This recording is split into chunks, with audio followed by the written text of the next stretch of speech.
Hey, ladies and gents, and welcome to the Controlled Interest Gamecast, where we talk about video games and everything happening in the industry. Episode 263. I'm your host, Jerrad Wyche. As always, I'm joined by my co-host, Dominic Orlando. Scored my first points in this year's Fantasy Critics League. Thank you, Fire Emblem Engage. We will take it. What did that net you, like 12, 13 points, right?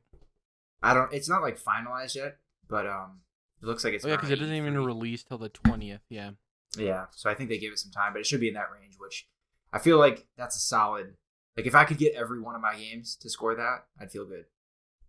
Well, I mean, if every game scores 10, that's 200 points, or even more than that, because I think we're doing 22 total with the DLC and the unannounced game. 22. So yeah, if anything above 10 is good, man.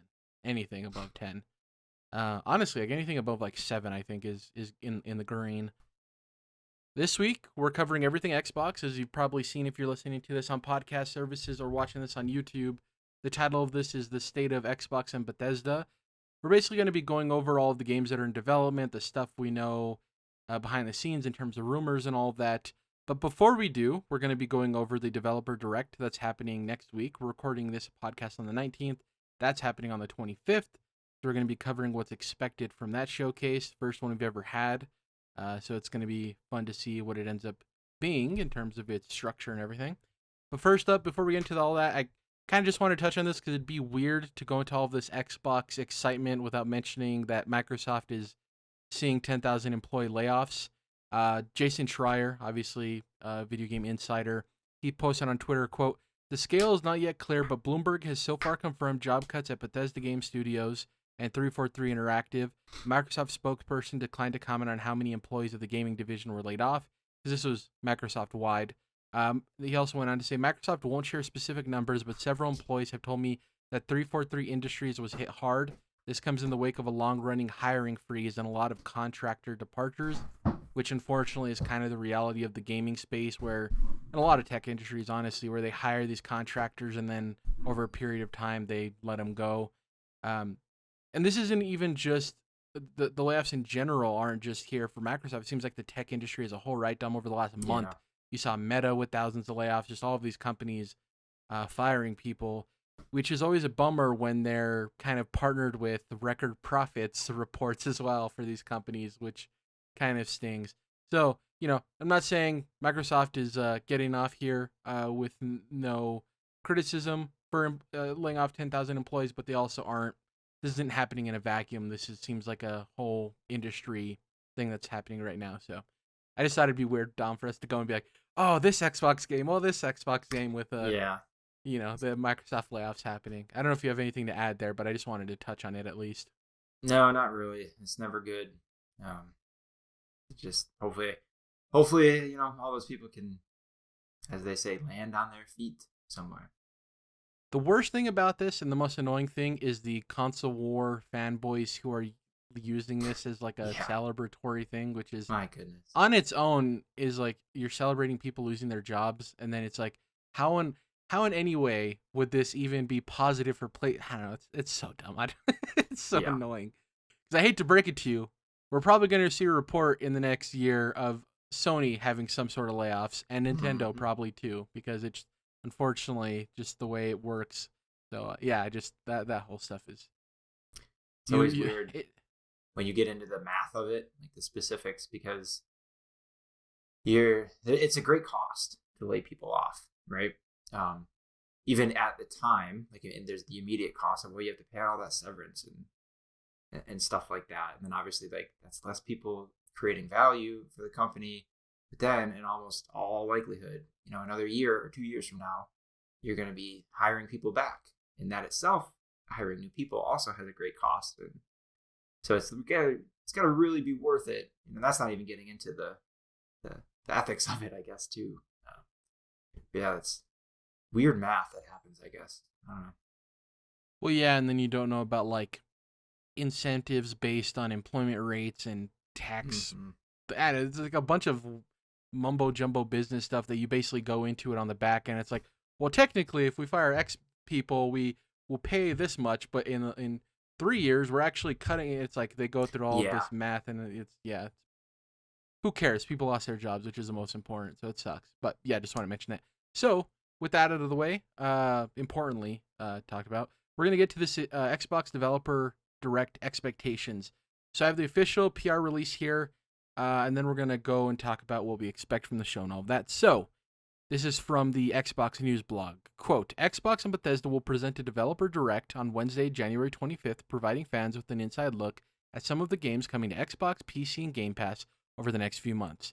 Presented by the game creators themselves from studios including Arcane Austin, Mojang Studios, Turn 10 Studios, and ZeniMax Online Studios, the Developer Direct will focus on big features, extended gameplay showcases, and the latest info for Xbox games launching in the next few months, including The Elder Scrolls Online, Forza Motorsport, Minecraft Legends, and Redfall.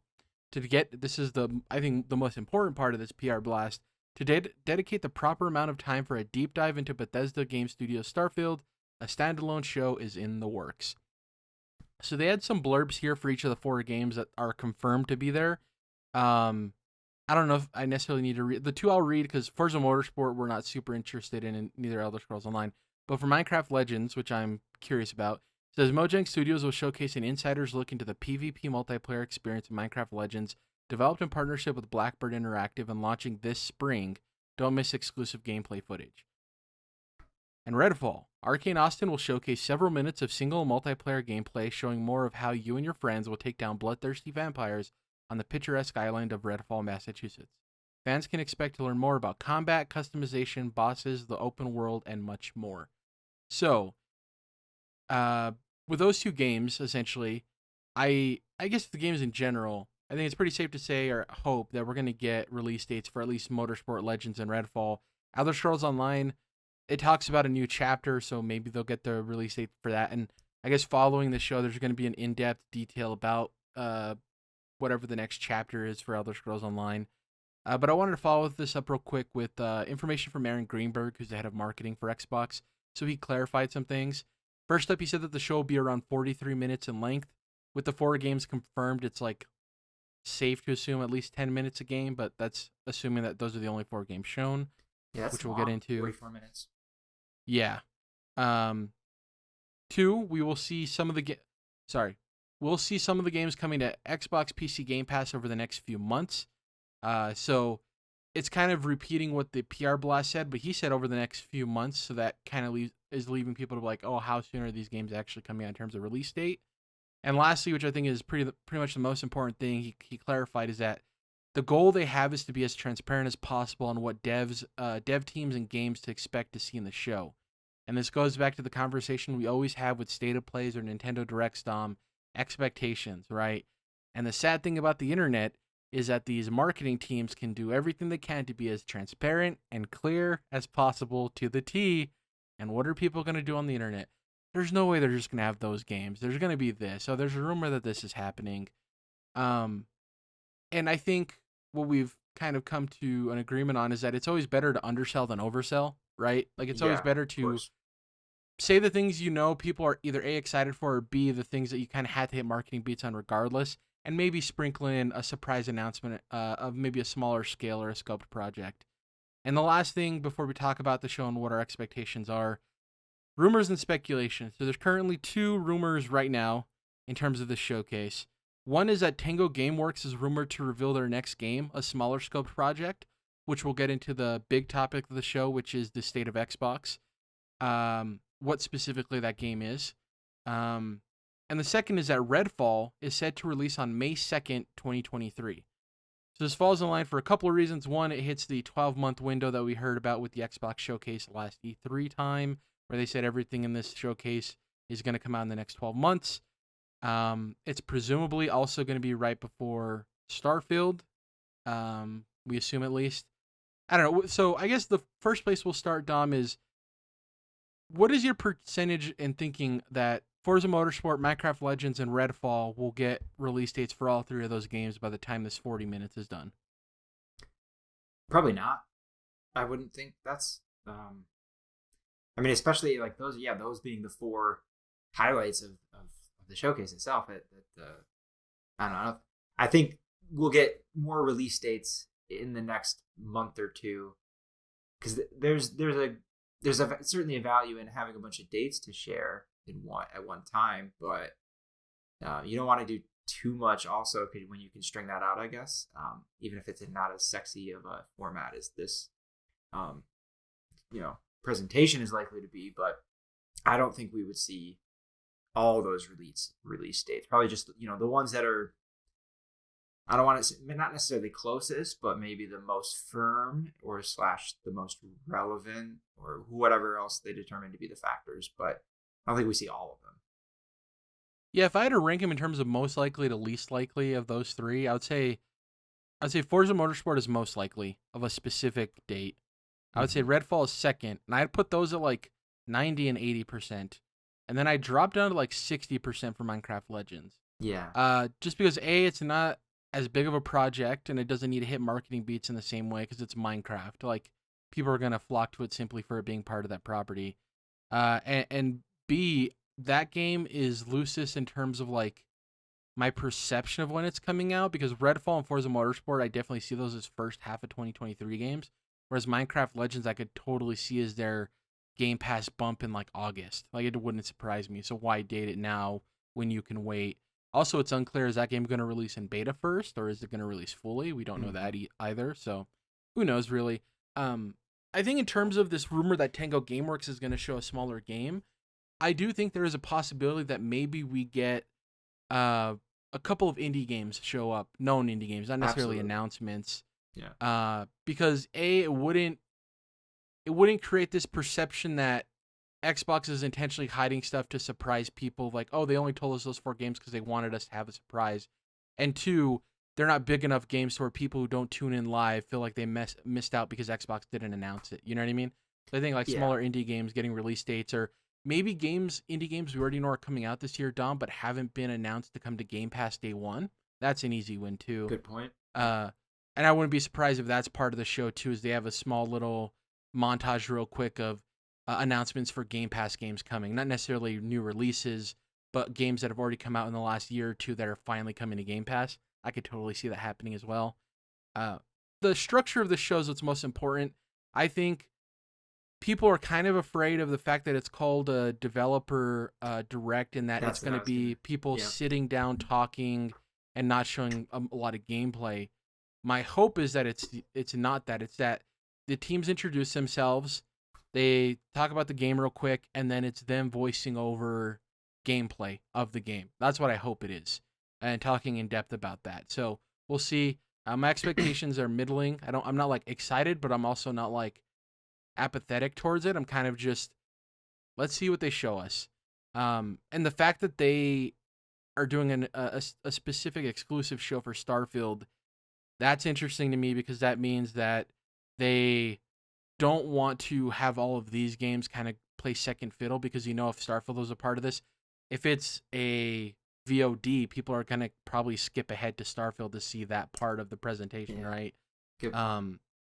Yeah, I guess with that, Starfield, I think that presentation has to happen by April, right? Definitely, because we know, or at least they've said, that it is the first half of the year game, correct? So, we're coming up on the end of January. So, like, how much time can you expect there to be between announcing the release date and the actual release? Like, at least a month, right? Probably like 2 months, at least, right? And what's the cadence of the developer direct in general? We don't know that either. Is this a quarterly show they're going to be doing? Is this a bi-monthly, monthly? For me, I think March is the sweet spot for the current expectations we have for when Starfield comes out. Because if the show happens by March, a June, July release date, where July technically wouldn't be first half of the year, but it's close enough, I don't really care. I think that makes the most sense. It's going to be weird, though, that we're going to have this presentation, which I assume is going to be like a 30 to 40-minute Todd Howard TED Talk, right? Like we got with Fallout 4. Because it leaves them in a weird place. If this game doesn't release before their E3 presentation, that's going to be a weird thing, too, because then they just show like a launch trailer for it at that point or something?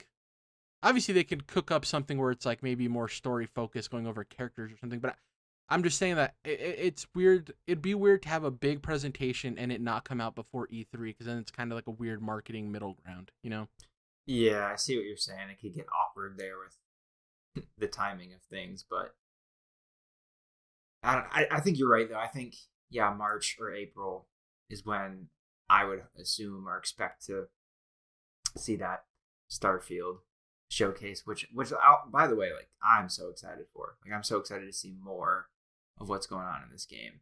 My expectations are probably too high for Starfield, but at least for now, I'm living it up, and I'm expecting just that dream Fallout in space, that Skyrim in space game that apparently I've been wanting. I didn't totally realize it, but I just want to see more of it. I'm excited for this whenever it does happen.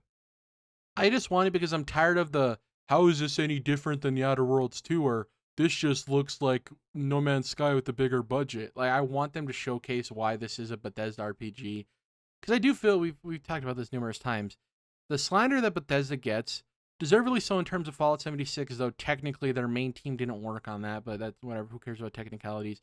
I just think that like it's weird because people flipped so quickly on Cyberpunk after it was fixed to be like, oh no, CD Projekt Red, still great. Don't worry about it. Still great.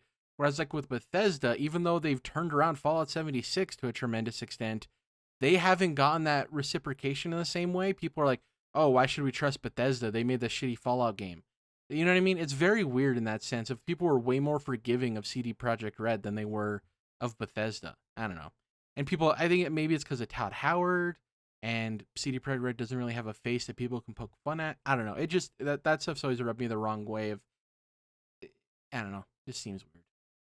Well, and sometimes too, I feel the bigger and more exciting or things get, the more they're going to be more talked about, and more talked about is going to go in every direction, right? So the most hated athletes are also always the best athletes, coincidentally, right? So not to say like Bethesda is the best game studio necessarily, but they have a huge game coming out, right? So with that, regardless of the actual quality of the game itself, just the size of it and the all the marketing and the conversations around it being like, there's going to be a lot of the negative talk too, inevitably. Well, there's going to be people going into the game that are going to want to hate it, so they're going to find literally any reason to dislike it regardless. Yeah. You know what I mean? And which is like, what's the point of even doing that? Which is interesting too, because so potentially, well, not potentially, because it's exclusive now. So actually, the audience is limited to Xbox and PC. So you're cutting out PlayStation, but it's still getting put on the Game Pass, so there's no initial purchase barrier, basically. So it probably should be similar. I mean, tons of people are going to be playing this as soon as it comes out. Tons of people who might not have otherwise bought it are going to try it out for the first time, which overall is going to be great because most of those people are probably going to like it. And a lot of those people aren't going to like it, and they're just going to let the internet know that they don't like it. So, ready for that too, I guess. Yeah, and also, I'm thinking of what's the last major AAA open world RPG set in space that we got? Because obviously there's Outer Worlds, but I wouldn't consider Outer Worlds like major AAA, right? That was like middle tier. For it's like borderline. It was a good game. I think it was like AAA in terms of quality. I think scope maybe is what I'm thinking about. Like it wasn't necessarily, it was kind of short, which isn't a bad thing, but I'm thinking of like what's the last major AAA science fiction space RPG? Obviously Mass Effect is my starting point. Mm-hmm. And then I'm thinking of what other, there's Outer Worlds. What other major open world games? Most of them are like fantasy. Obviously we got Red Dead, that's Western. Even No Man's Sky is I think technically indie maybe at first, but it's huge, but a different kind of huge, obviously all procedurally generated. So I don't think that really qualifies, and it's really not an RPG in the same way either. And I think technically in terms of like critical reception, regardless of the scope of the game, I think the best would be Outer Wilds. Yeah, which I never played, but obviously so many people like it. But my understanding is that's like a puzzle type game. I've started it. Yeah, basically this isn't a spoiler, but every 20 minutes you die and respawn at the beginning. And it's all about you unraveling a mystery. Like the premise is really cool, and I need to get back to it. Because I only played 20 minutes. I played till the first death, And then I didn't understand that was like the thing. Not that I didn't understand that you died on purpose. I just didn't understand like, oh, I don't know. It was just I was in a weird place at that time. I was like, I don't know if I want to do this. I want to commit to playing 20 minutes at a time and figuring things out. So we'll see what happens with Starfield. So, Hopefully it's good. Who has it in Fantasy Critics? You or me? I think I do, because you took Breath of the Wild. Jesus, goodness. Tears of the Kingdom you took first. Don't disrespect the king. Yeah. Not I me think it in the was game. the second or third pick I used to take Starfield, because I took it really high. Yeah, I think I went Tears of the Kingdom Spider-Man? No, I went Tears of the Kingdom Diablo, I think. Oh, yeah, Diablo you took high too. Yeah.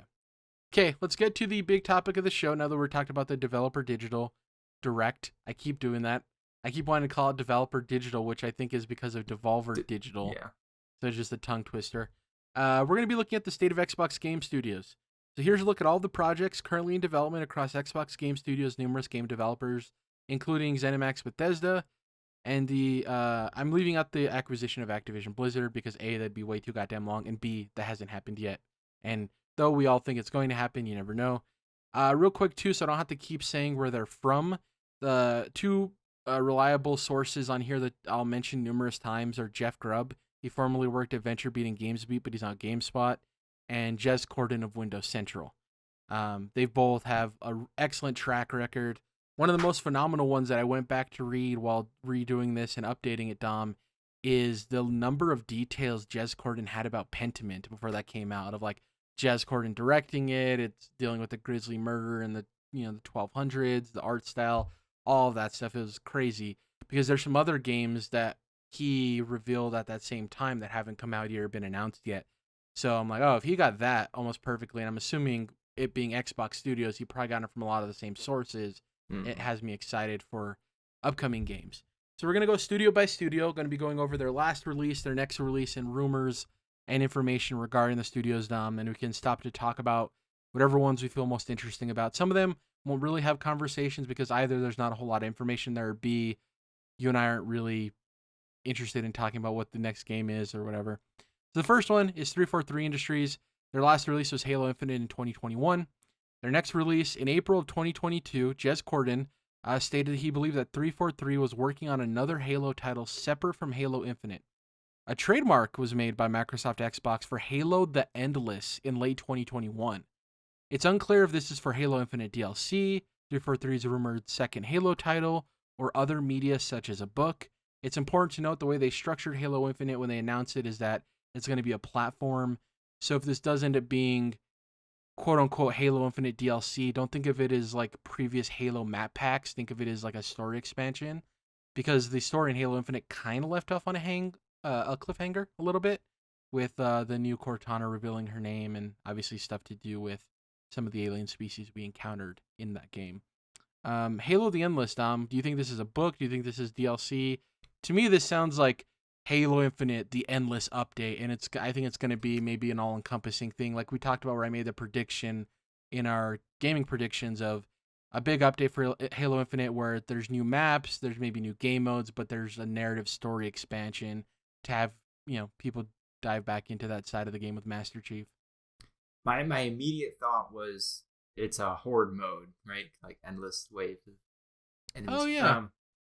But I think it's bigger. Like there wouldn't be a trademark for that for just one mode necessarily. Could it be the Battle Royale?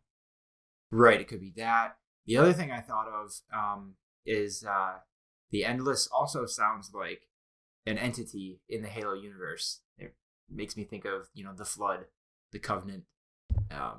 Feels like it could be a new species or a new something, which like you said, that could mean it's a book or anything, or an expansion or literally anything.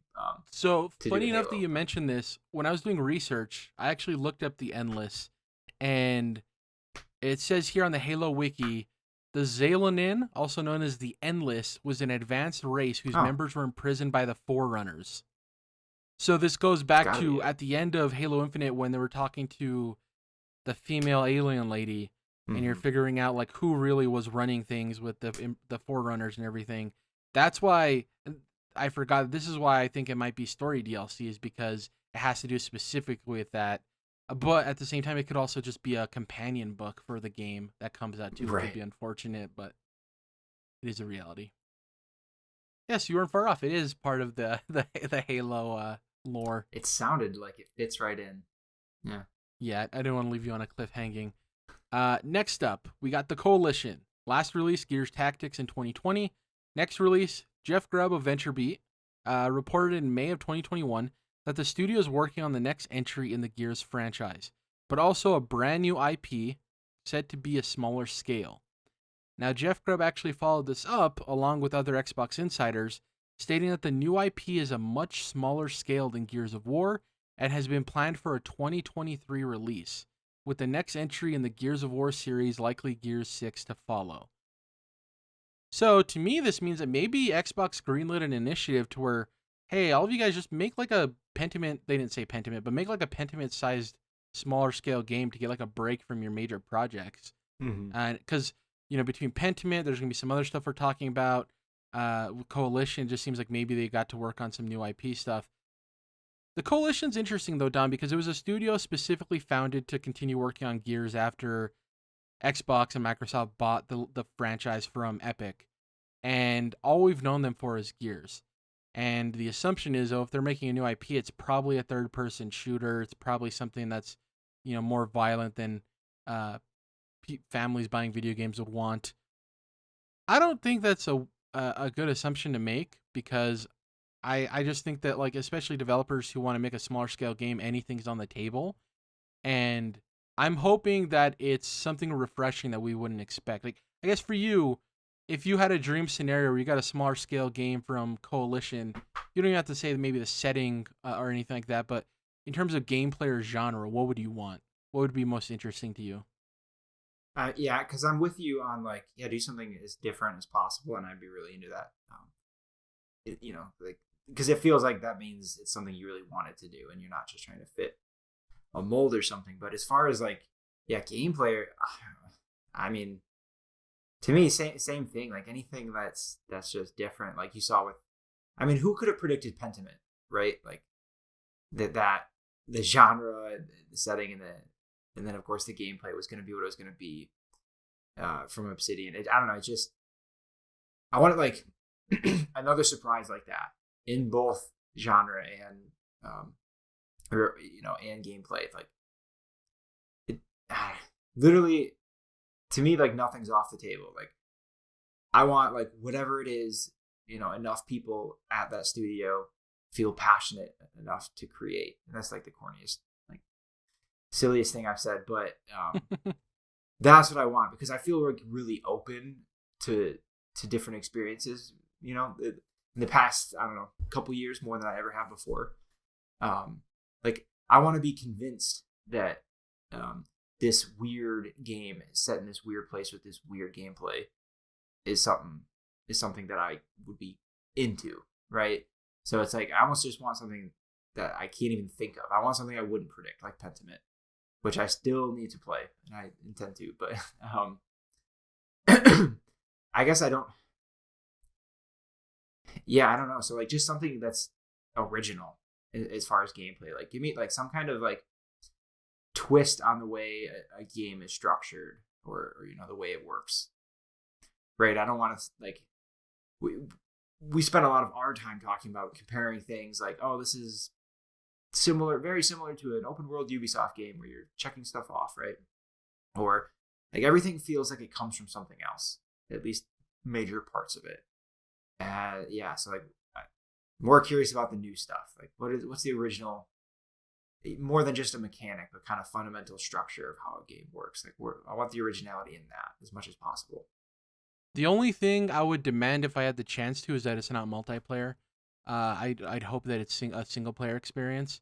Mm-hmm. And in terms of what I'd want, obviously I'm with you of whatever they want to make. But for me, I think a narrative driven game would be very interesting, because I think a lot of times that's what the Coalition is pointed at for people who don't play any of the Gears games, of this is a dumb meathead action game. You know what I mean? They don't ever praise the narrative of those games, which have gotten, in my opinion, better. I haven't played 5 yet, but 1 through 4, it progressively gets better and more of a story instead of just a dude bromance. And then the other really thing is that in that department, by the way. Yeah, I'm not surprised, especially because a lot of the trailers leading up to the release looked very narrative focused. Um, I would love a 2D game of some sort, whether it's a Metroidvania platform or something like that, just to change the perspective, kind of like with what Pentiment did with what we'd expect from Obsidian.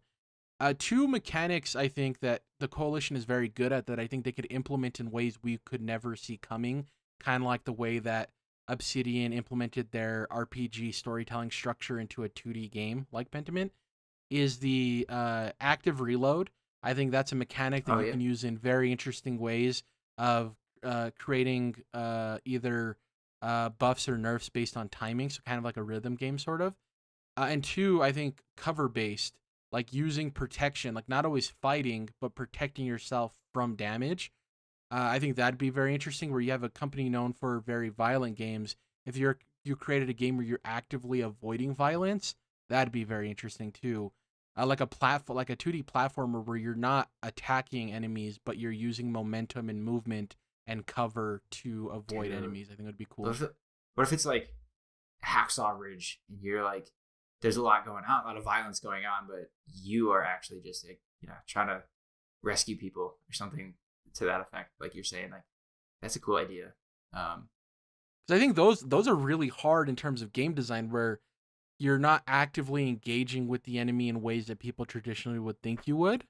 mhm. And coming from the Coalition, right, the Dude Bro developer, Ultra Violence, it's like, whoa, I did not see this coming. I think it'd be really dope.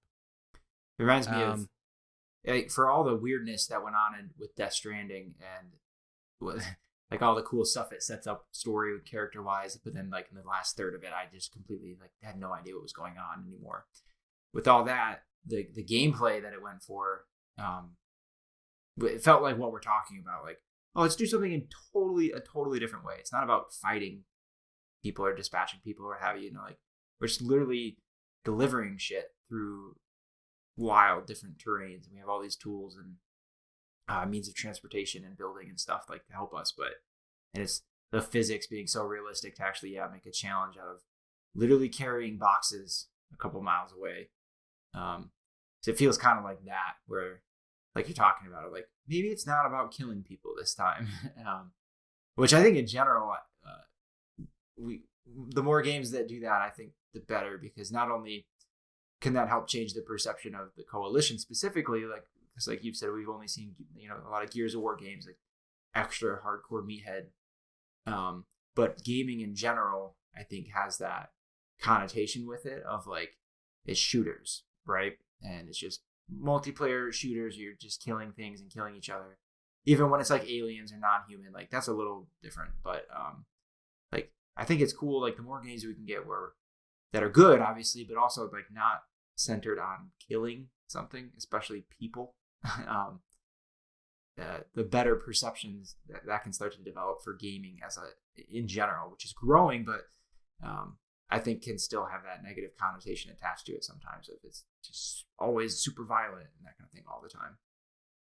yeah, and I mean, the cool thing is if this game ends up coming out in 2023, it's just another game we can play. I hope it does. That'd be sick. Yeah. Um, and earlier I said, well, yeah, maybe Microsoft went to all these studios and said make smaller projects, not only out of the kindness of their heart, which I do think they're in a position where they're wanting their developers to develop the games they want to, but also from a business standpoint of, if we're having these big studios work on these big games, the reality of game development is that there's going to be time between those big projects. How do we fill up the Game Pass catalog outside of partnering with other studios?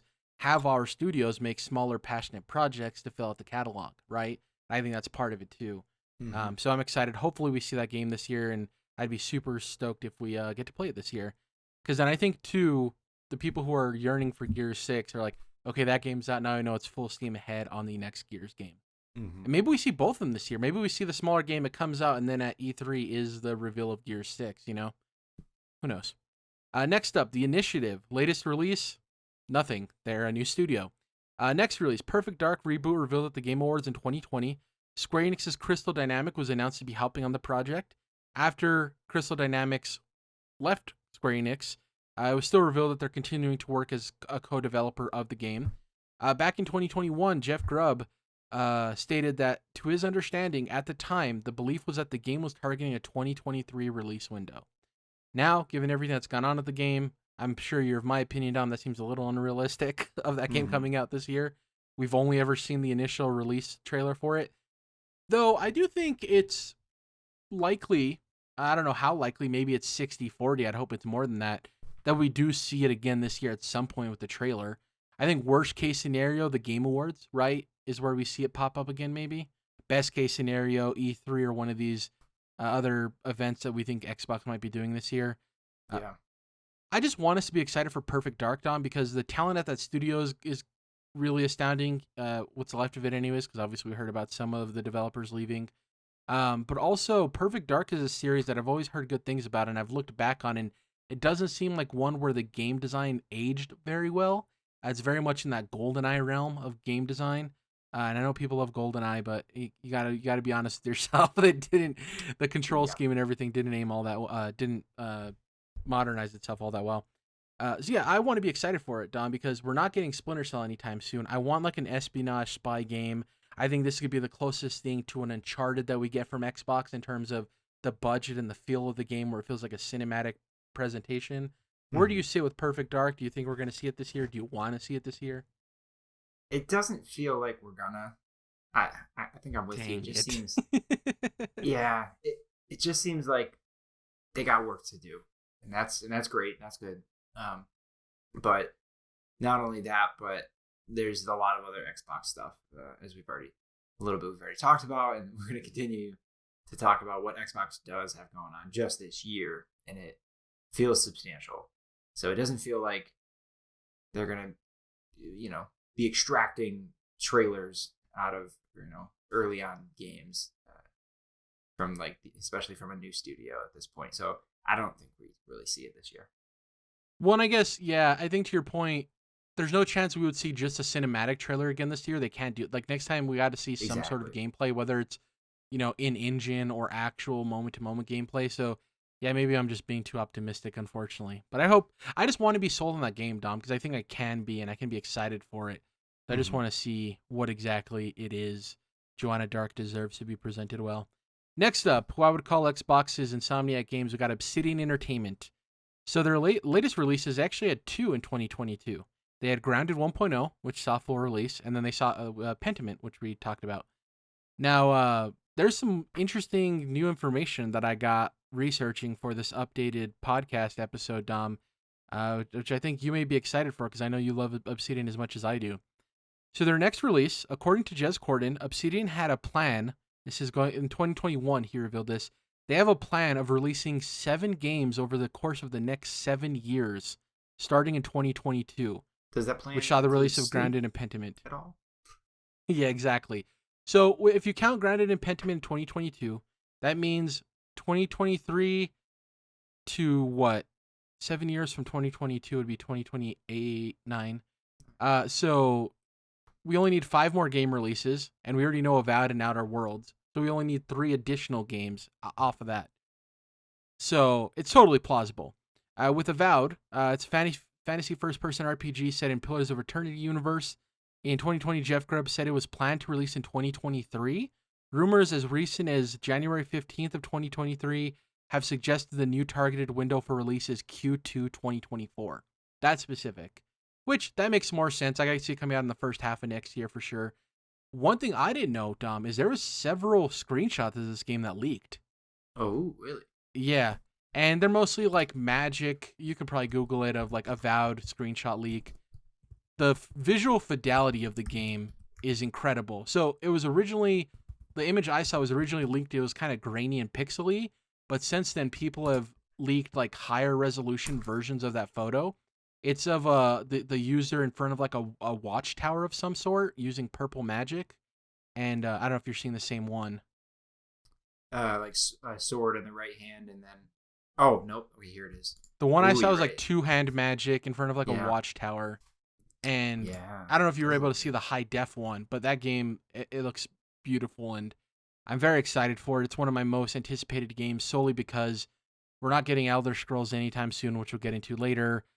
I want to sink my teeth into a fantasy RPG. I know I've said I want to hop into Witcher 3 again for the first time, which I might end up doing.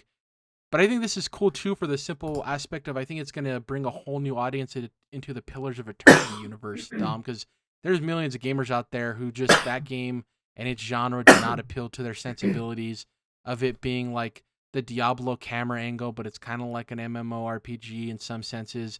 And I think having a first-person AAA RPG from Obsidian, it's going to be, of this scale, it's going to be the first one we get since Fallout New Vegas, right?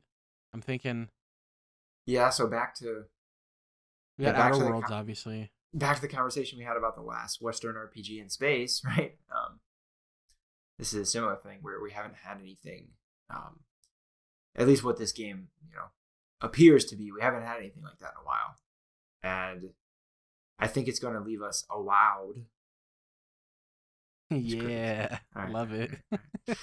I thought I was like so proud of myself for that one. But yeah, that's a good point too, though, about that it's the fact that it's using the Pillars of Eternity universe and lore, what have you. Because I don't know anything about Pillars of Eternity except that it's got that kind of CRPG camera angle, like more being up top and that kind of thing. So every once in a while, it makes a lot of sense to me to use existing universes and existing lore. World building is hard, man. It actually gives you a leg up to build an RPG with established canon and lore and all that.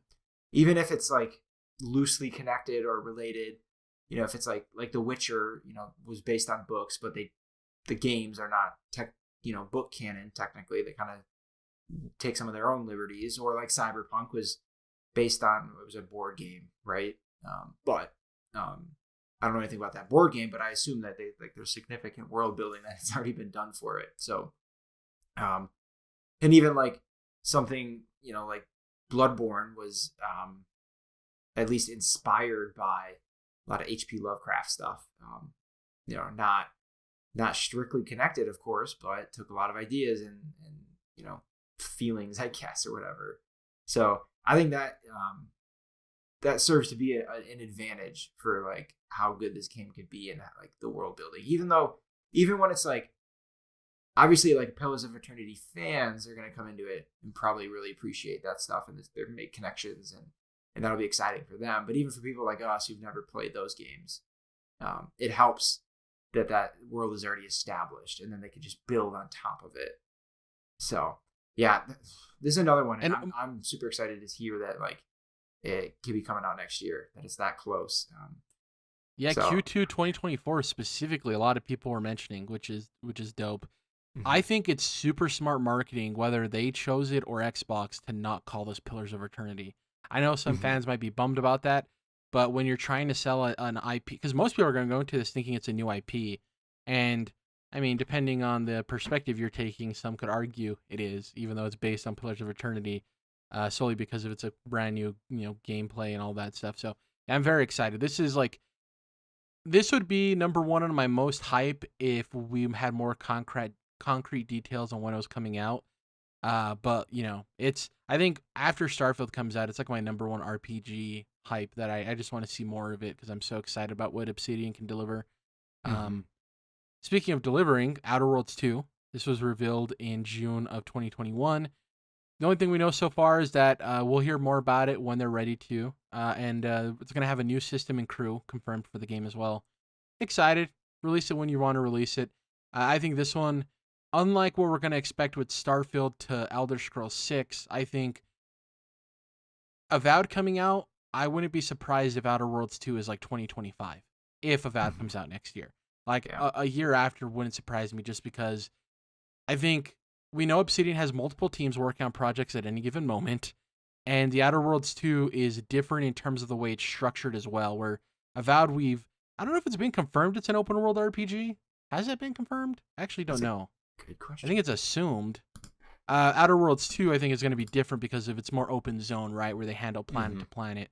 And my assumption is the big thing for Outer Worlds 2, Dom, I think that'll sell people is that, how in Outer Worlds 1, the big like central hub area was that like indoor mall area, which wasn't huge, but it was like the indoor mall with all the stores.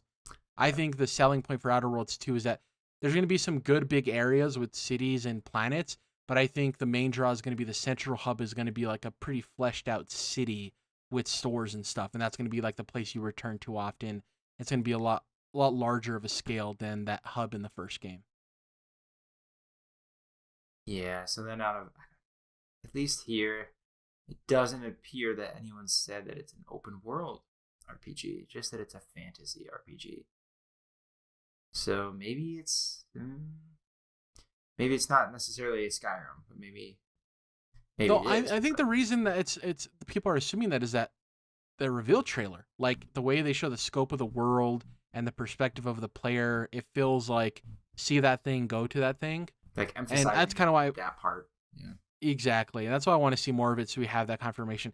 Even if it's not an open world, that doesn't I'm so excited for it. I'm just curious to see what it is. Yeah, I certainly didn't mean that in a pejorative, just a different. But either way, yeah, I'm pretty pumped. I can't wait to see more. Yeah, shout out Obsidian. Next up, Ninja Theory. Their last release, Bleeding Edge in 2020, which was the first of the smaller projects. Obviously, that one didn't hit. And it's part of why I don't want who was it? The Coalition's game to be multiplayer, because those are so hard to sustain, even if it's a smaller project, whether it's like an arena shooter, a hero shooter, whatever it is. But their next release, they got two of them. Senua's Saga Hellblade 2. This was announced in 2019. We got the last trailer for it at the Game Awards in 2021. That dope trailer. It's like a one shot of Senua going to a cave. There's like these weird baby giants that they're like throwing oil on and burning alive at the stake. Numerous insiders have stated that Hellblade 2 releasing in 2023 wouldn't be too surprising based on what they've heard, which is pretty exciting. Mm-hmm. Another thing I read that I didn't add in here is that some of the developers from Ninja Theory behind closed doors have basically said this game is going to make the first one definitely feel like an indie title, which it technically was, but that's cool that they're talking with that much confidence about the difference in terms of a scope. Obviously, the budget behind this one's much larger. And the second game is Project Mara, which is their experimental game that will, quote, be a real-world and grounded representation of true mental terror and will be based heavily on research, interviews, and first-hand accounts to recreate the horrors of the mind as accurately and believably as possible. This was revealed in January of 2020. Now, the one thing I want to mention, too, is Jeff Grubb and other insiders have kind of doubled down on the fact that there's no shot Project Mara comes out before Hellblade 2. Like, Hellblade 2 is the next project. They're working on that, and Project Mara is kind of like their side thing that they're going to fully commit to after Hellblade 2 comes out. Man, so now, Dom, reading all of these things about insiders saying that they wouldn't be surprised if it comes out this year. God, please come out this year. Yeah. Oh, my. Like September, October, November, somewhere in that range. October for the horror vibes, obviously, but anywhere in that range would be dope. Yeah, I'm guessing, that's what they must be shooting for. And hopefully we see it this summer. Or I think in any scenario, actually, we should expect to see it this summer. And then hopefully they make it to release still this year. I'm so excited.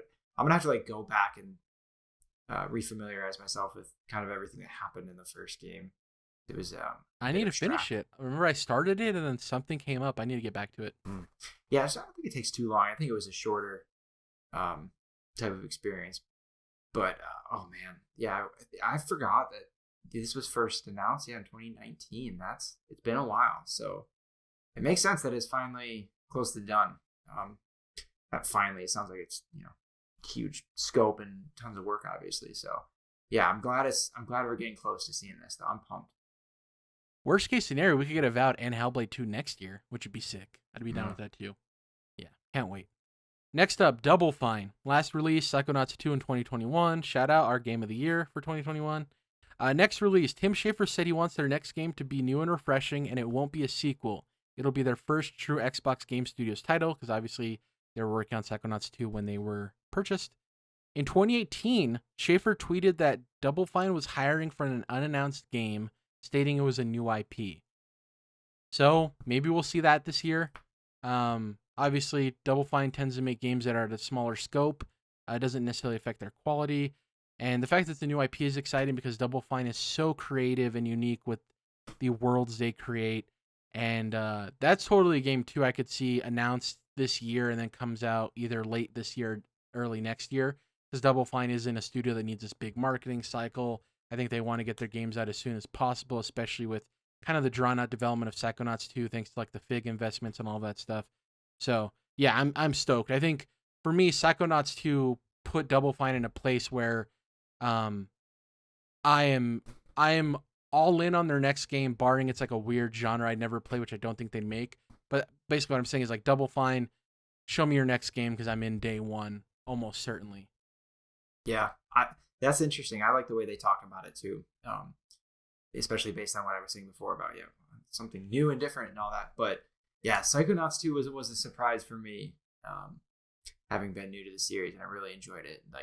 Like you said, something about that world they created there, like its uniqueness and creativity, and it was fun to play too. But the way everything was kind of contextualized in the game was, I don't know, it just kept making me smile. I remember that.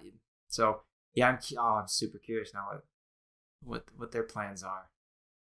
Well, they're the wild card suited Xbox because like we can safely assume some of the bigger projects are going to fall in line with industry standards or trends.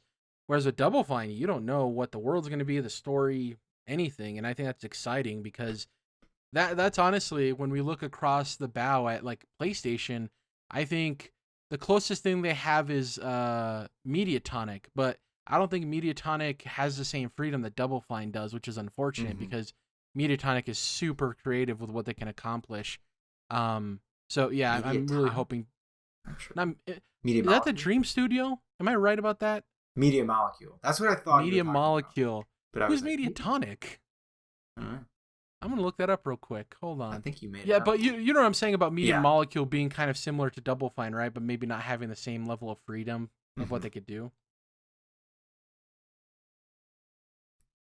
Let's see here. Mediatonic.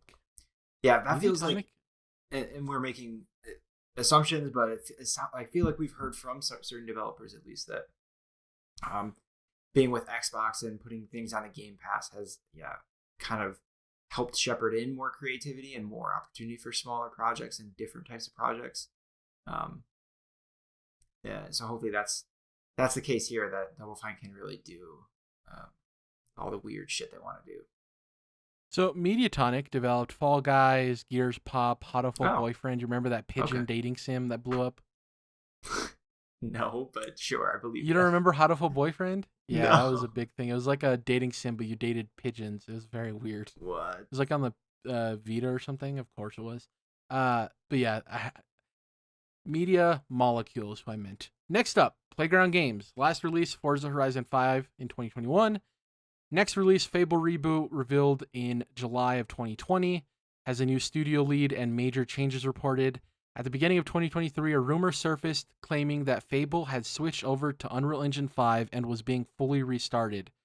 Both Christopher Dring of GamesIndustry.biz and Jez Corden of Windows Central both vehemently claimed that this was untrue and outright fake. That's what basically happened. This rumor started surfacing on Twitter online saying, oh, Fable's in trouble. Playground Games, they completely rebooted to work it on Unreal Engine 5. The game's starting over from scratch, yada, yada, yada. And two people I trust in Jez Corden and Christopher Drink from Games Industry are like, no, they're lying. That's totally fake. That's not the case. Development's fine. Obviously, they've had some changes with people leaving, but no, which is crazy. And it's good that we got an update so quickly that this didn't draw out through half of the year. People wondering, are we ever going to get Fable? These guys kind of nipped it in the bud, so that's good. This is a game I think I'm more in line with what you felt for Perfect. Was it Perfect Dark? Yeah, I don't think we're seeing this game this year, unfortunately. Yeah. Especially with Avowed potentially being around the corner. They're not necessarily the same game, but they're in similar places, and it's like, oh, we can hold off Fable and we can showcase Avowed this year. We don't have to worry about that. That's how I feel. How do you feel about Fable potentially being shown this year? Same thing. I'm not expecting it. Especially now that we covered Ninja Theory and we're likely to get some Hellblade this year. So that's another tally in the column of what we do expect to see, making it, to me, feel like we don't need to see Fable if it's still early. So I'm kind of, even with the knowledge that silly rumor was fake, I think this is something that they're not in a rush to give us more of. Yeah, we know it exists. The worst thing they could do is show us more, and then we still have to wait multiple years to actually see it in full. So hold off until you have something meaningful to show, and Xbox needs you to show something. Next up, Rare. Last release, Sea of Thieves in 2018. Next release, Everwild. an action-adventure game. Reveal was at EXO 2019. Video Games Chronicle reported that the game saw a complete reboot in development in 2021, now targeting a 2024 release.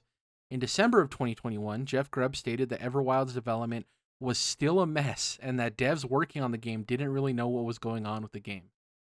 Developer Lucid Games, who most recently developed Destruction All-Stars for the PlayStation 5, that like car combat game, was announced to be helping Rare with Sea of Thieves. This suggests that it is also to help them turn their full attention to either Everwild or another unannounced project. And that's me kind of saying like maybe they just canned Everwild completely and they're working on their next project. But I do believe Lucid Games coming in to help with Sea of Thieves is for Rare to turn their attention to the next thing, right? So we'll see what happens. I love Rare. They're super creative, but I think they're in an opposite place of Double Fine, where Sea of Thieves is successful and they're always adding to it. And I personally want to hop in to check it out because they've added pets and a bunch of dope stuff. But I do think they're being underutilized by Xbox, and that I think that they should greenlight remakes of their classic games that Xbox owns the properties. And I think that they should be able to create more games. Like, they're the studio I would hope is on always make just smaller, cool games. Like, you don't need to make a big AAA game. Just make smaller, cool games for us, Rare, because you got that in you. So we'll see. I don't know if we'll ever see Everwild. I'm at that point now. The game looked cool. I mean, it wasn't a game. It was like a concept of like wildlife, which was cool. It looked like a peaceful, kind of like we were talking about earlier. It was like the peaceful take on Monster Hunter is what it felt like, of like the non-violent Monster Hunter, which would be really funny to see. Because you're scraping up body parts for Monster Hunter to create new armor, and this one you're just not killing them at all. Yeah, harvesting monsters for resources to kill more monsters. This one you're harvesting humans to feed the animals. I don't know, but yeah. So from you specifically, is your interest piqued by ever seeing Everwild again, or are you with me that like just let Rare make smaller creative games? Yeah, it does seem like whatever Everwild is or was or will be, TBD. It feels like one of those like I don't want to think about it anymore. If it's because like you've not really shown that there's something substantial and that I can trust will actually exist one day in a meaningful way. So, I'm over it, sort of a thing. I don't really expect to see that, but I do like the idea, and as someone who wasn't ever into like the Rare stuff, of our youths, I still think you're right. Like, I would like to see them do more stuff. Especially we saw like, oh man, there was a game that was like trying to be Banjo-Kazooie a couple of years ago that came out. Ukulele, and I think had kind of like moderate to mediocre kind of success. It was like 78 to like 83 on Metacritic, okay. I believe, somewhere in there. That's pretty good. Okay, that's better than I remembered. So like that's pretty good, but I'll double check. More of that. More Rare type, 3D action platformers or what, I don't know. As we've been saying it for years now, like we've kind of lost that genre almost, and I'm down for more of it. Like, more Psychonauts type games, and something like more like Ukulele. We can't just be leaning on a 3D Mario game once a decade to get that fixed. I feel like we can get more. Hell, give Sony Xbox its own kart racer. Like, give it a mascot kart racer. Like, they have the experience with Diddy Kong Racing. Like, do that. I don't know. Do stuff. So the first Ukulele, you were kind of closer. The first Ukulele was 75. The sequel, which is the one I played, Ukulele and the Impossible Lair, was an 82. That's when I was thinking. Okay, so I didn't even know there was a sequel, dude. So, okay, that makes sense. Way better. From what, I mean, I didn't play the first one, but the first one was like very simplistic in its design. The second one felt much more like a modern 3D family Mario game. So not Odyssey, but like the Mario and Luigi, like, what is it called? 3D World type games. Yeah. So, next up, Mojang. The last release was Minecraft Dungeons in 2020. Next release, Minecraft Legends, action strategy game set to release in 2023, will be featured during the January 2023 Developer Direct. I'm more curious to see how this game plays. I'm definitely going to check it out because I love Dungeons. We'll see how they take that like weird tactics strategy game and meld it into the Minecraft world. Next up, these next three developers, I guess we'll turn 10 real quick, and then we'll get to the three developers I was about to mention. Turn 10, Forza Motorsport 7 in 2017. They're releasing Forza Motorsport this year in 2023. It's going to be a focal point of the Direct, and release date will likely be announced. We don't really have much to add. It's probably going to be the prettiest game on Xbox Series X, and that's that. Next up, these three new studios, not new, but these three studios I want to talk about, Dom, specifically, are in this weird category where I think now being owned by Xbox Game Studios, their next project could vault them into being known as AAA game developers in the same reverence as a lot of the other studios we've talked about with Xbox. And you'll get what I'm saying when I get to them. So the first one is NXL Entertainment. Obviously, award-winning RPG developers, but they mostly develop like CRPGs. But in their last release, they actually released 3 games in 2020. They released Wasteland 3, Wasteland Remastered, and a VR game called Frostpoint. Their next release, they're said to be working on 2 new games, one in full production and the other in pre-production. The one in full production we've actually talked about before, Dom, Project Cobalt, which was revealed by Jez Corden in August of 2021. This was along with the Pentiment stuff. It is said to be a first-person steampunk RPG, loosely rumored for 2023 reveal, a late 2024 release, which would be cool. Because if it's revealed this year, it's fine, and then you have Avowed at the first half of the year, and then you have Project Cobalt at the second half of the year. Very different games, too. One's very fantasy RPG, this one's steampunk, so you're thinking a little bit more modern in terms of technology. There's actually concept art, too, that came out. I'm actually going to link this to you in the Discord so you can check it out, Dom. So let me see if I can find this for you. Let me see here. It is... I could just read you the long URL if you want. Yeah, let's copy-paste that link. There we go. So I sent it to you. It looks cool. I like the world. It's very Harry Potter, but without the turf talk, which is good. It's hey man, turf. Yeah, I got to be honest. Yeah, J.K. Rowling. It looks cool, Ooh, don't you think? Very cool, very detailed. Yeah, interesting. Yeah, I love the detail of like the snow like melting into the mud. It's very Rockstar, in my opinion. Not that this game's gonna be the level of Rockstar. Who knows? Maybe that'd be cool if it was. But those are some small little like environmental design details that I eat that shit up. I love too that it feels like a proper like European city. Like it's very condensed. I just love the vibe, so I'm excited for that. But like to my point, I think NXL Entertainment is known as like they're respected as like they're an RPG developer, but they don't really make things for the masses, right? Like they're not somebody like a Bethesda or a CD Projekt Red that's revered in that specific way. And I'm really hoping that this game takes them there because that concept art alone shows the potential that this could be the case. So I'm very excited because I think when people talk about NXL, they talk about their systems and the dialogue and the choices. And if we can get that in a AAA first-person RPG setting, we've talked about before, Xbox is likely going to be the king of first-person Western RPGs. And if you got NXIL, Obsidian, Bethesda all working at top-tier proficiency in that way, so exciting. So the rumors are 2023 reveal. I hope we see it, Dom. How do you feel seeing that concept art?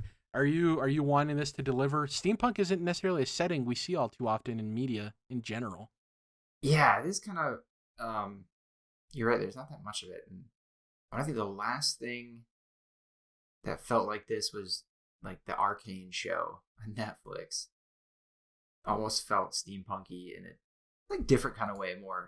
Yeah, you're right in that one, but this feels more realistic steampunk, kind of like you said, like a place in Europe or something. But yeah, I'm into it. I'm into the vibe that it started to create. What I'm hesitant on is like, yeah, is this like a more strategic CRPG style game compared to the Western style RPGs that I tend to go for? Because I did try to play Wasteland 3 and I didn't even make it like a couple hours in before deciding it was just, I don't know, too difficult / I didn't have enough experience with that genre. So well, my hope is to switch to first person. This is their intention, is to make a more like generally appealing RPG. I think that's my hope anyways, is like that's their thing, is like they've learned all these lessons.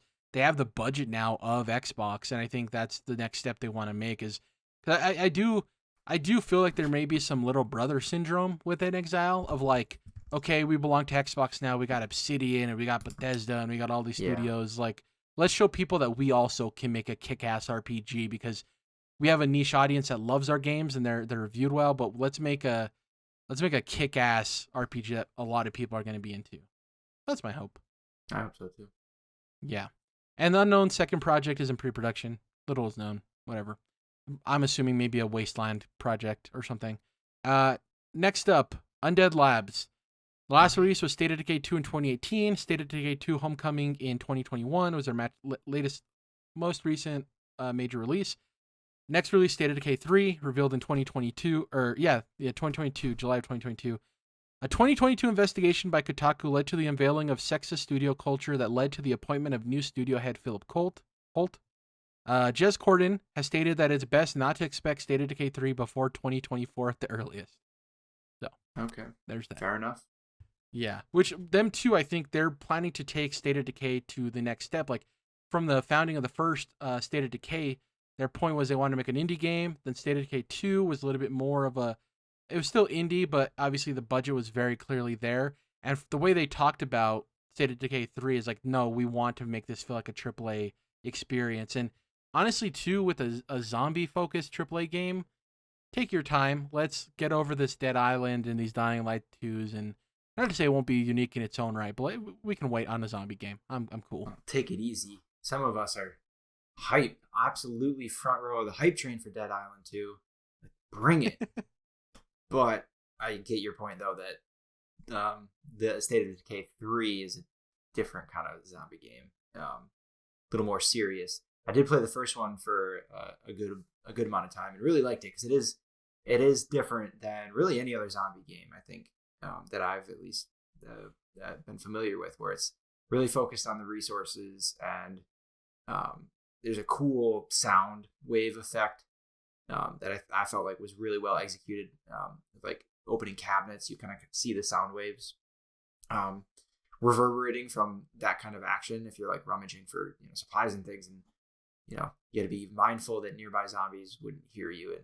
And there's some cool mechanics in that game. I didn't play the community second one building was cool. Yeah. So I think as much as I'm pumped for Dead Island 2, I think this is a different type of thing, but at least it's good to know. Like I like to me, we know it existed. State of Decay 3, but we had different ideas, like all this stuff of like when we assume it will come out, like what kind of time frame. So I really appreciate this kind of leak where Robert Corden tells us don't expect this until 2024 at the earliest, where it's like it's not really revealing new information that is exciting, but just helping get our expectations in line and not even guaranteeing anything either, because it could be another year after that, or it could get canceled or whatever else. But, exactly, but we already know it. We already know it's out there. Like I like this kind of context. Next up, last of the Xbox Game Studios, and then we'll kind of rush through the Bethesda stuff because we are going kind of long. Compulsion Games, their last release was We Happy Few in 2018. Their next project, this is actually rumored in the Jez Corden Pentiment thing. Project Midnight was leaked as the studio's first Xbox Game Studios title. Compulsion Games was said to have moved locations and doubled its staff in 2021. In November of 2021, Jez Corden revealed the following alongside his pinpoint reporting of Pentiment from Obsidian. Project Midnight is a third-person action game set in a dark fantasy world inspired by American Southern Gothic literature. There are mutated harpies and other strange beasts. It's meant to be a coming-of-age story and an exclusively single-player experience. The report said it'd likely be revealed or even released in the next couple of years. That was in November of 2021. This was one that me and you got really excited for when we found out about it, because just like steampunk, American Southern Gothic isn't necessarily a setting we see all that often. And give me mutated harpies and strange beasts from Software gives that to me. I'd love to see more of that.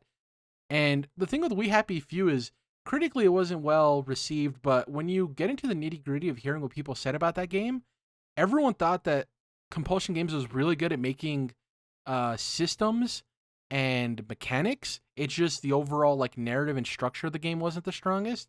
And I think that's something you can learn from, especially by bringing in new writers and a new narrative team in general.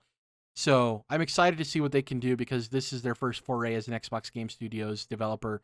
And to our point earlier of like, I want all of these studios to get up to that AAA level, and I think they're all capable, especially with their talent. And yeah, third-person action game. Like, to me, I feel like this might be closer to like a Souls-like maybe, or like a Nier Automata, more action focused. That's what I was But we'll picturing. see. Yeah, very exciting stuff. Project Mhm. Midnight. It'd be cool if it was just called Midnight or something. Midnight I like subtitle. when part of the project code names is incorporated into the actual name. That's always fun. Yeah, like Project Octoback Traveler, where they just removed Yeah. project. Real quick, Xbox Game Studios Publishing. So this is a publishing arm. We got Contraband, revealed in 2021, developed by Avalanche. This is the open world co-op heist experience, which we saw the reveal trailer for. According to Jez Corden, it was supposed to release in 2022, but was pushed to this year. That's another game we forgot about. It's coming to Game Pass. Contraband. Kojima Productions game. Is it Overdose? Cloud-driven game? Who knows? We'll see. Yeah. Project Belfry, described as a Ghibli-styled 2D action-adventure game developed by Stoic Games, Banner Saga team. Jeff Grubb described the game as Dragon's Crown meets Princess Mononoke. He went on to clarify that the game's design and structure are largely influenced by Dragon's Crown and its art style by the Studio Ghibli classic film Princess Mononoke, respectively. I love Princess Mononoke. That sounds exciting of a game having that art style. Stoic Games, if you've ever seen Banner Saga, they're totally capable of nailing that because Banner Saga is a beautiful game. Dragon's Crown, I'm not familiar with them. I don't know if you are. Very little. People say it's like a more in-depth Golden Axe. Like Golden Axe is like bare bones, whereas like Dragon's Crown is the evolution to like a more full-fledged game. So definitely excited for that, Project Belfry. Next up, Project Dragon. Jez Corden reported in April of 2021 that IO Interactive was likely working on an Xbox-exclusive fantasy RPG, said to be very early in development at the time. He went on to say, on IO Interactive's website, various job listings are live for multiplayer positions, and indeed we've heard that this Dragon project is a connected world RPG set in an entirely new universe. That's weird. Connected world makes me believe like asynchronous multiplayer, like a From game, and less like a multiplayer game, if that makes sense. Don't you think? Connected world RPG is a weird way to phrase that. Yeah, I don't know. We'll see what they mean by that, I guess. Yeah. Well, also with it being the IO Interactive team, I wonder if it'll be like something happens in your game and then other people have like not necessarily a high score marker, but they have information on how other people did a certain thing in the game. You know, so it's connected in that way. That makes sense. So like, you know, Hitman, this person killed this guy with the frying pan in 20 seconds behind the van or something, you know what I mean? Yeah. But obviously in a fantasy setting. Like a From Software type thing too. Next up, Project Suerte. Revealed by VentureBeat and corroborated by Windows Central, Certain Affinity, who's known for working on Call of Duty and Halo, is deep in development on a Monster Hunter-like experience. It has been in development since 2020 and was said to be revealed in 2023 with the 2024 release following said reveal. In these same reports, it was stated that the studio, Certain Affinity, is also working on a new game mode for Halo Infinite, long speculated to be the sci-fi franchise's take on the Battle Royale genre. Maybe Halo the Endless, like we talked about earlier for the developer direct. I don't know, Jerrad. The only BR I want in my Halo is a battle rifle. I'm not the first person to say that. I'm joking. Monster Hunter from Certain Affinity sounds interesting. It's a bummer that it's coming possibly the year where Xbox is getting Monster Hunter Rise, and hopefully, fingers crossed, this is just my personal hope of an announcement of Monster Hunter World 2. But we'll see what happens. Another game possibly slated for 2024. That slate next year is filling up, Dom. Next up, Project Indus. This is a 4X strategy game developed by Oxide Games, known for its work on real-time strategy RTS Ashes of Singularity, which has an 81 on Metacritic. The gameplay sounds very similar to what you experience in Civilization. Probably not for either of us. 4X isn't necessarily my jam always, but I do dive into Civ, so if it's anything like Civ, it might give me a chance. Project Shaolin, action RPG with anime art style with the Wu-Tang Clan creating music for the game. I'm very intrigued. Show me more. Wait. Little to nothing is known about these projects. Project Velvet, Jez Corden stated that this is Compulsion Games' next game following Project Midnight. Project Kalimba, this was part of the GeForce leak. Project Gravity, also part of the GeForce leak. Project Vonnegut, which is likely named after the author. Jeff Grubb thinks that it might be a new Shadowrun game. Shadowrun is a tabletop RPG franchise. They've had multiple video games. Look into it, you nerds. Next up, rumored projects. Master Chief Collection for series like Gears of War or Fable have been kind of in the rumblings. and a new Killer Instinct game, possibly from Bandai Namco. Additional notes: official list of game projects known to be using Unreal Engine 5, Hellblade 2, Gears of War 6, Avowed, The Outer Worlds 2, Everwild, State of Decay 3, Bolt of Exile's 2 new RPGs, and Double Fine's next game, which is very intriguing. But not Games, Fable. Yeah. Well, yeah, because of the report, right? That no, they didn't have to restart development. Exactly. Games rumored and are expected to release in 2023. Starfield, Forza Motorsport, Redfall, Contraband, Senua's Saga, Hellblade 2. Pretty good lineup if all of those hit. Games rumored to release in 2024. Avowed, Project Cobalt, which is NXL's game, and Project Suerte, which is Certain Affinity's Monster Hunter game. Also, pretty good lineup so far. Now we're gonna go through these Bethesda things pretty quick, Dom, so we can hit them, okay? Bethesda Game Studios, last release Fallout 4, Starfield, obviously coming this year, Elder Scrolls 6. All we know is that it'll release sometime after Starfield, with Phil Spencer saying it'll almost certainly come out after Playground Games Fable, which, yeah, I hope so. Die-hard Elder Scrolls community members and sleuths believe that the reveal trailer hints at the game taking place in Hammerfell. It is most known for having mountain ranges, grasslands, and a giant desert known as the Lakir Desert, which would be great for an open world game, obviously, diversity in the environments. It is home to the Red Guards, which are the black race in the Elder Scrolls universe, though the Dwemer once ruled its lands, which are the dwarves. There was a lot of dwarf stuff in Skyrim, so it'd be cool to see those kind of relics return. Fallout 5. During an interview in June of 2022, Bethesda Game Studios head Todd Howard stated the development on Fallout 5 would begin after the completion of Elder Scrolls 6. Bummer. This goes to our point of, like, let Obsidian, like, make some Fallout games, man. I don't want to wait that long for a new Fallout. It's horse shit. And hate it. There's so much I wish I understood better about game development and, like, how they manage projects, because it feels to me like, at least from, the information that we're given and our perceptions, to me, is like, they're just so sequential at Bethesda proper, where, you're not going to start development until the previous game is done. And I'm sure, like, at least some forms of pre-production get started, but that feels, at least the way Todd Howard described that, and from what we've seen with their releases, is like everything is just so back to back to back, especially when it takes so long to develop these games, that it just feels like there's maybe better methods of working that other studios have figured out, like we've seen from Insomniac, Obsidian, From Software, where there's got to be some more forms of concurrency, and, like, you're working on different projects at different stages all the time, and probably, like, they're doing that at Bethesda, and it's just not, we just don't know exactly how things work there.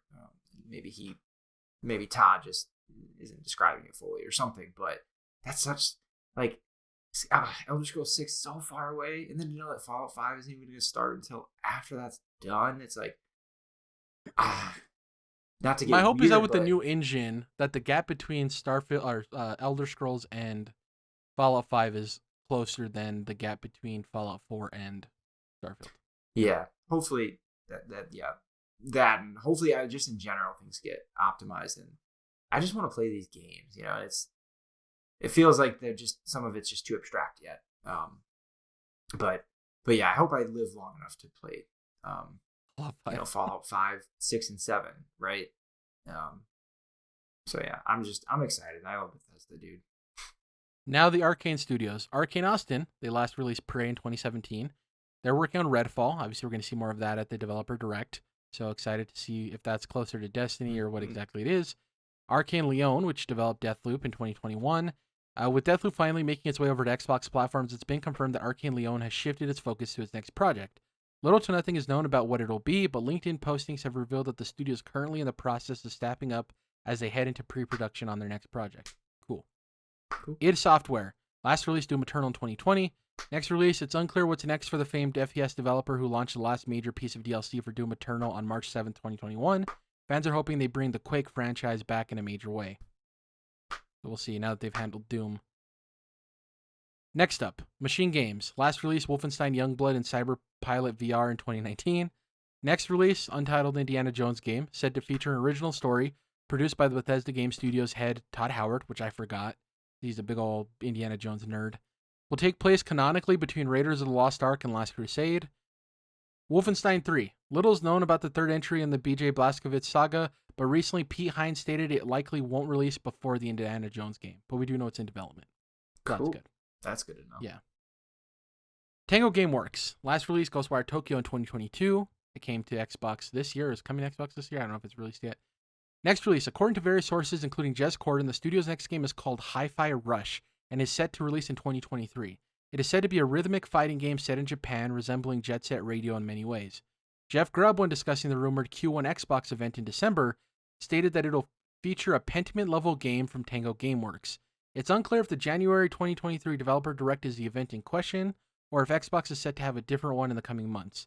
In mid-2021, legendary creator Shinji Mikami stated that he wanted Tango to be a place to develop talent and wanted it to work on various things, such as smaller projects and even things in non-horror genres. And I wonder if that is from the fallout of that one lady, Nakamura, leaving, and they saw that they weren't developing young talent, they were going elsewhere. Yeah, so it's interesting. I don't know if Jeff Grubb was talking about this event specifically, and that's why it's rumored that it could possibly show up here, or if it's another event, maybe the Starfield event or something else. But yeah, Hi-Fi Rush sounds interesting. I mean, it's going to be on Game Pass, so if it looks cool, I'll give it a shot. Yeah, that's kind of that's exactly what I was talking about earlier. Yeah, let's and what you mentioned about some of these studios getting small projects, pushed out to, and make them different, make it like, I don't know, just this. It sounds cool. Not typically my kind of thing, but maybe we'll see. ZeniMax Online Studios probably working on some Elder Scrolls expansion or something. Roundhouse Studios. This is the interesting one. Do you know who Roundhouse Studios is, Dom? Do not. No one probably does. So, the studio was founded in 2019 by Bethesda and includes most of the staff of former developer Human Head Studios after it closed. In addition to assisting Arcane Austin on Redfall, they are also said to be hard at work on an unannounced project. Little is known about the game, but the former studio had experience with role-playing and action-adventure titles, known mostly for their 2006 cult classic game, Prey. They made the original Prey.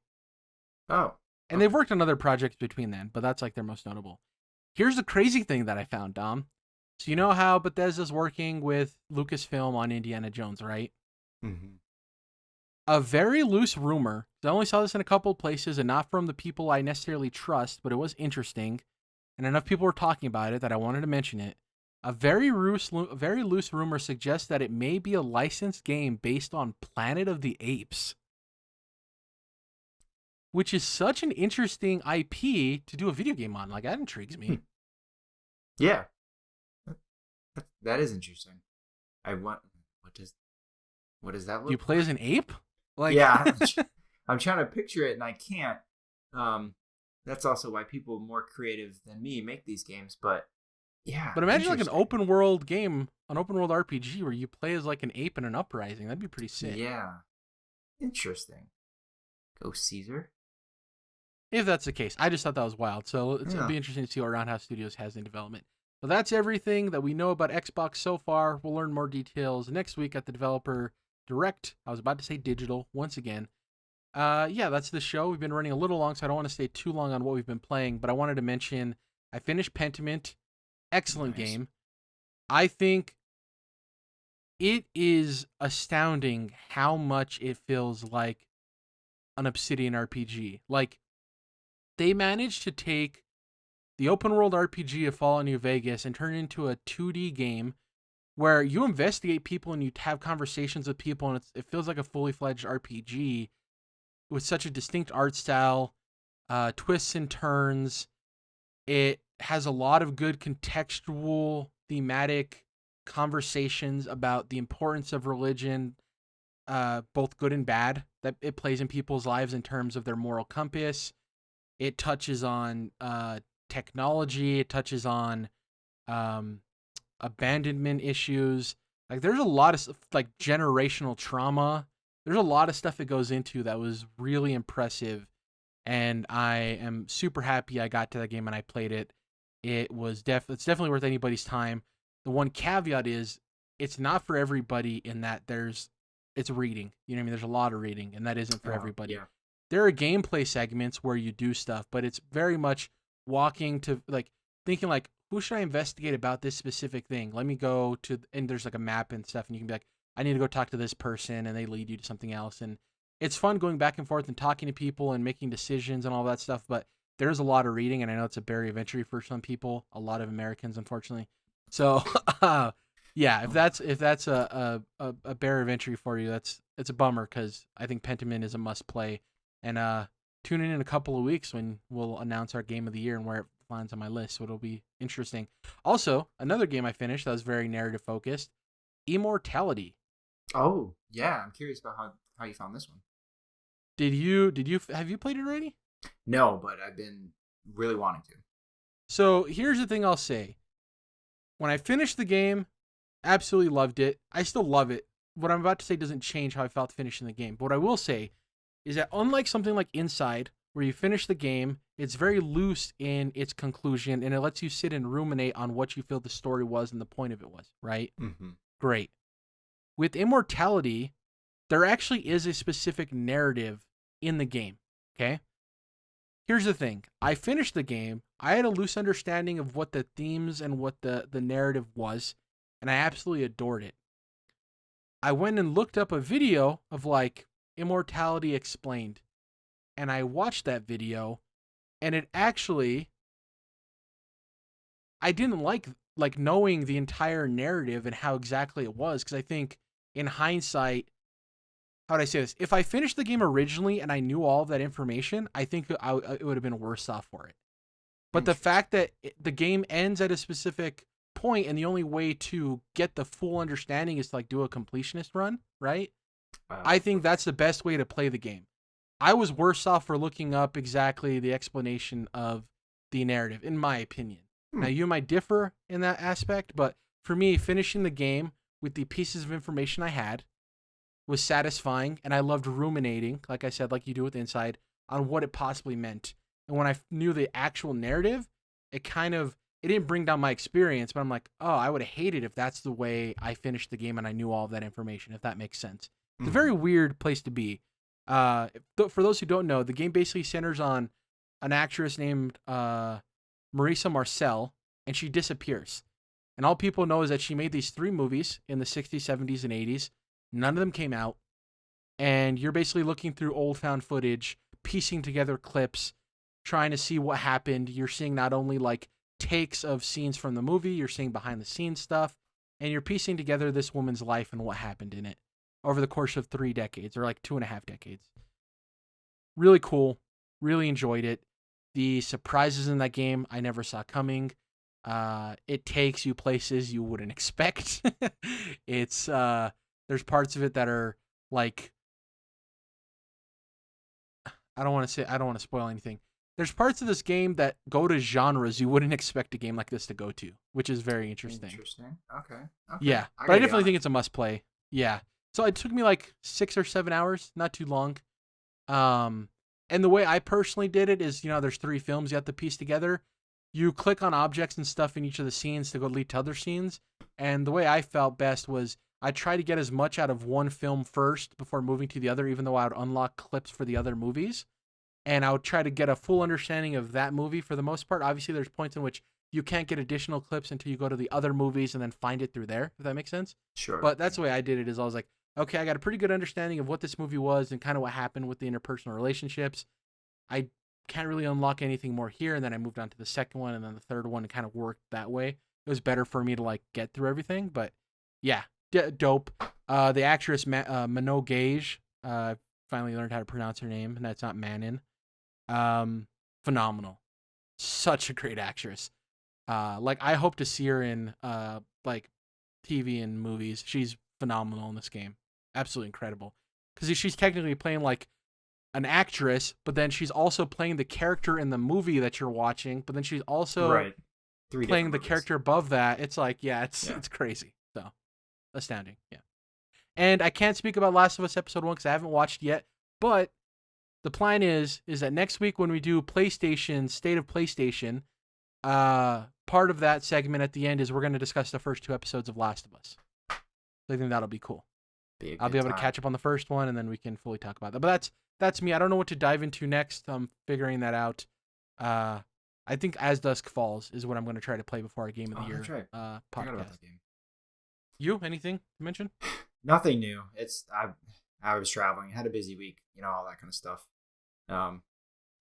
So yeah, just been tapping back into KOTOR 2 a little bit here and there, and that's been it. A lot of stuff getting added to the backlog, it seems, though. Immortality being one of them. So And yeah, Pentiment. nothing. And Pentiment, that's what I was thinking of. Yep. So yeah, but I will say that first episode of The Last of Us on HBO was absolutely chef's kiss. Nothing different or interesting to say than you have already heard about it. So you even if you didn't like the game, it's a good show. At least if you don't like the gameplay of the game, then it's still a really good show on its own, I would think. That's what I'm actually most curious of is what people who didn't play the game think of the show. That'll be a cool perspective to hear from other people on. So we're about to have the year of Pedro Pascal, right? Yeah, we are. I hope he's announced for a video game that we don't know about, because then you just bring it all together. Because we got That'd be cool. The Mandalorian, we got Last of Us, or even maybe like an unannounced TV project. I'd love him in. I also want him in the Marvel Cinematic Universe at one point. I don't know in what role, but I would love for him to be in it to some extent, because that guy is he's so great. I love Pedro Pascal. Getting that work done too, just and everything. It feels like every major franchise, it seems like he's finding his way into. So it's only a matter of time before he's in the MCU. Well, and the thing too is he's very much an auteur in terms of like I think the way he handles his acting. Like he's very much a performer. And the thing with that is a lot of those type of actors are assholes, for better or worse. Like it gives you a good product on screen, but that's just the way they're kind of built. He's the opposite. He just seems like a great guy to be around, just like a swell dude. Like it just seems like he's a lovable person that people want to spend time with. So that's cool to see too. Anyways, that's been it for this week's show. Please follow us on YouTube, search us up. We'll pop right up, subscribe, hit the bell notification so you never miss an episode. Hit the bell. I just said that. Like the video. Sorry, long podcast. Comment, let us know what you're most excited to see at the Xbox Developer Direct. Otherwise, you can follow us on podcast services. You got your iTunes, you got your Google Podcasts, you got your Spotify. Just search Controlled Interest, will pop right up. On Twitter, you can follow us collectively at CTRLINT. It's Controlled Interest abbreviated. You can follow Dom at Dom Kenobi, but the O and OB is the number 0, not the letter O. And you can follow me at Jerrad Wyche, JERRADWYCHE. Other than that, look forward to our PlayStation episode and then our Game of the Year the week after. We're also going to be recording God of War Ragnarok spoiler cast in the next couple of weeks. And go listen to our 2023 gaming predictions we did last week on our Fantasy Critics League draft. Some pretty good teams we have for each of us. It was hard making counter picks.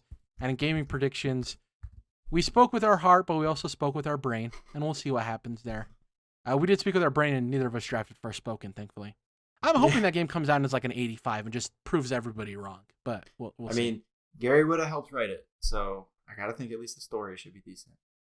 I wonder if the closer we get to that game, he just comes out and is like, I was actually just a consultant. I didn't actually write. Very limited role. Yeah. Yeah, very, very limited. All right, thank you guys for listening. We'll catch you guys next week with our State of PlayStation podcast. See you guys then.